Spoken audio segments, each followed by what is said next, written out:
भाई, हर गांव में सरकारी नल लग गए हैं, बस हमारा ही गांव है जहां कोई नल नहीं लगवाता। वोट लेने आ जाते हैं पर तरक्की के समय खाली अंगूठा दिखा देते हैं। सही कह रहे हो भाई, अभी भी कुएं से पानी खींचना पड़ता है। बताओ भला, 2-4 बाल्टी थोड़ी ही ना है जो निकाल लो। ऊपर से आजकल के नौजवान बच्चे मेहनत नहीं करना चाहते, हम बूढ़ों को ही पानी खींचना पड़ता है।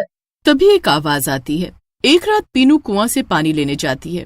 वो बाल्टी भर के रस्सी से बाहर खींची रही होती है कि उसे एकदम झटका लगता है, जैसे किसी ने उसकी बाल्टी कुएं के बीच में ही पकड़ ली हो। पीनू कुएं में झांकती है। अरे यहाँ तो कोई रुकावट नहीं है, फिर बाल्टी कैसे रुक गई?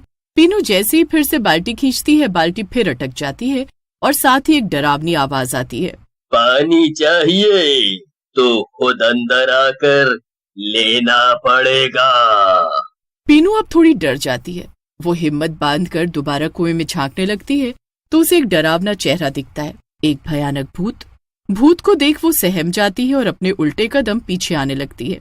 तभी भूत बाल्टी को अंदर की तरफ जोर से खींचता है और पीनू रस्सी समेत कुएं में खींची चली जाती है। अरे बचाओ कोई, भूत भूत, कोई बचाओ! तभी एक जोर की आवाज आती है। आवाज सुनकर पड़ोस वाले कुएं के पास आते हैं। एक पड़ोसन कुएं के अंदर झांकते हुए आवाज लगाती है, पीनू, अरे पीनू, क्या तुम मुझे सुन पा रही हो? पीनू सब सुन पा रही थी। उसकी आवाज कुएं से बाहर नहीं आ रही थी। अब उसका गला भी बंद गया था और देखते ही देखते पीनू लोगों को दिखना बंद हो गई। देखो, एक और जान। इस पानी के चक्कर में कितनी जानें जा चुकी हैं और कितनी मौत भेंट चढ़ेंगी यहाँ। सही कह रहे हो, क्या करें, पर मजबूरी हमारी। एक गांव से दूसरे गांव और फिर तीसरे गांव भूतिया कुएं की खबर सब जगह फैलने लगी। राजू नाम के एक पत्रकार तक भी ये खबर पहुंची। अरे काका, ये कुएं की कहानी सच है क्या? लोग कह रहे हैं कि वो मौत का कुआं है, कोई कहता है कि शापित कुआं है, तो कोई कहता है उसमें भूत प्रेत रहते हैं। माजरा क्या है? बेटा, बात ऐसी है कि फूलपुर गांव के बाहर एक सुनसान कुआं था।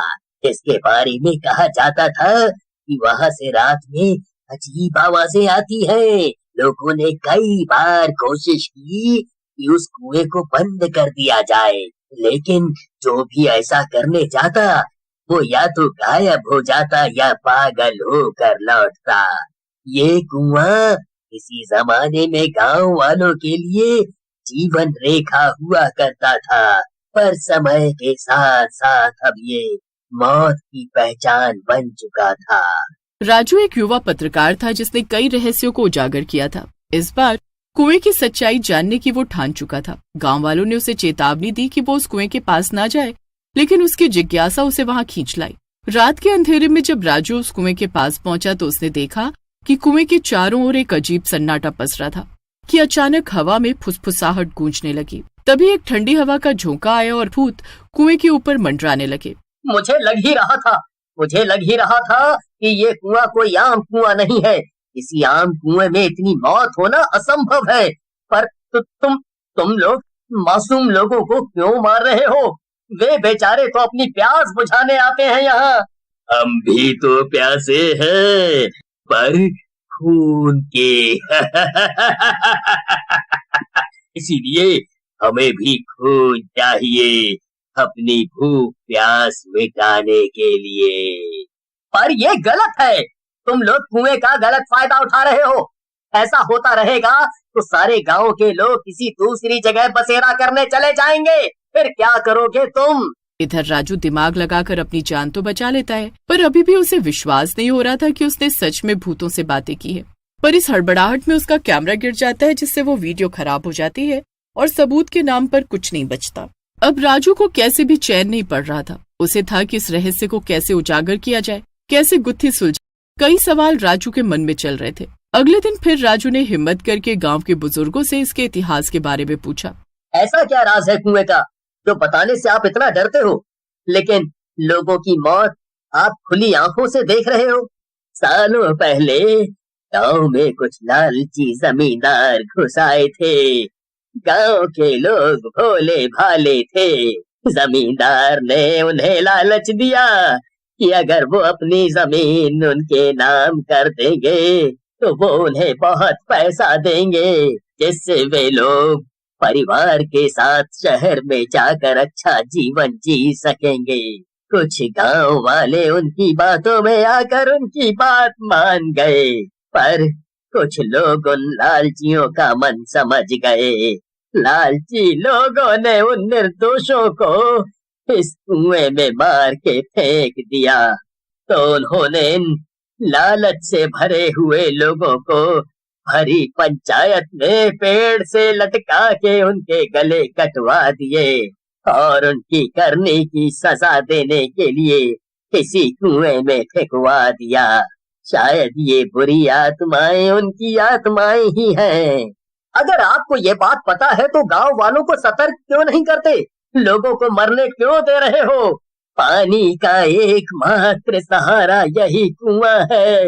हम कुछ नहीं कर सकते, कोई और रास्ता भी नहीं है।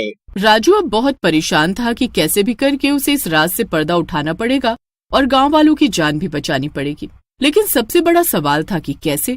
उसने गांव के पुजारी से संपर्क किया जो इस कुएं की सच्चाई से वाकिफ थे। कई पन्ने पलटने के बाद उन्हें एक उपाय मिला, पर राजू ने तय किया कि वो खुद इस अनुष्ठान का हिस्सा बनेगा। चाहे जो भी हो, वो इस केस को सुलझा कर ही चैन की सांस लेगा। धीरे धीरे मंदिर में ही कुछ बहादुर गांव वालों को बुलाकर सारी कहानी समझाई गई और प्लान बताया गया। रात के तीसरे पहर राजू, पुजारी और कुछ गांव वाले कुएं के पास पहुंचे। राजू ने कैमरा चालू किया और पुजारी जी को इशारा किया। पुजारी ने पहले तो कुएं के चारों तरफ पवित्र भभूत का गोला बनाया और उस कुएं को उस गोले के अंदर ही बांध दिया। हर मंत्र के साथ एक भूत गुस्से में कुएं के ऊपर आकर गुर्राने लगा। हम बदला लेंगे, हमें कोई नहीं रोक सकता। बदला तो तुम बुरी आत्माओं ने ले ही लिया है, वो भी मासूमों को मारकर। नियत तो तुम्हारी बुरी थी, पर भुगतान इन बेचारों को करना पड़ रहा है। तुझे क्या लगता है ये सब करके तू बच जाएगा, या ये सब बच जाएंगे? यहाँ की जमीन, यहाँ के घर, सब कुछ हमारे थे और रहेंगे। मरने के बाद तुम भूत इस कुएं में सालों से हो और इस गांव की जमीन से तुम्हारा क्या लेना देना है? अगर तुम लोग चैन से रहते तो इस जीवन में ना सही, भगवान तुम्हें दूसरी योनि में जिंदा कर देते। पुजारी जी, चाहे जो हो जाए, अनुष्ठान नहीं रुकना चाहिए। यही हमारे पास आखिरी मौका है। अगर आज हम चूके तो बहुत कुछ खो देंगे। अनुष्ठान पूरा होते ही पुजारी जी ने इशारा किया और राजू ने हिम्मत जुटाकर पवित्र जल कुएं में छिड़का। तभी एक तेज रोशनी चमकी और आत्माएं तड़पने लगी। गांव वालों ने मिलकर उन मृत आत्माओं के लिए प्रायश्चित किया और उन्हें विधिवत मुक्त करने का अनुष्ठान पूरा किया। जैसे ही रोशनी कुएं को चारों ओर से घेरने लगी, आत्माएं तड़प उठी और सुबह होते होते कुएं से सारी डरावनी आवाजें बंद हो गईं। राजू को भूतों की कहानी जानकर एहसास हुआ कि गलत तो उनके साथ भी हुआ है, पर सच यही था कि अब वो मुक्त होने चाहिए। फिर पुजारी ने उन भूतों पर और कुएं में भभूत डाल दी और पवित्र लाल धागे से उस कुएं की दीवारों पर बंदिश बना दी। पता नहीं आपका शुक्रिया कैसे करें। आप नहीं आते तो आज ये गांव शमशान होता। आपने न केवल हम सबकी जान बचाई, बल्कि इस भूतों के कुएं से मुक्ति भी दिलवाई हमेशा के लिए, और पानी की समस्या भी दूर कर दी। शुक्रिया कैसा, इंसान को दूसरे इंसान के काम आना ही चाहिए। मैंने बस अपना फर्ज निभाया। फिर अगले ही दिन से नल लगाने का कार्य शुरू हो जाता है और पानी की समस्या खत्म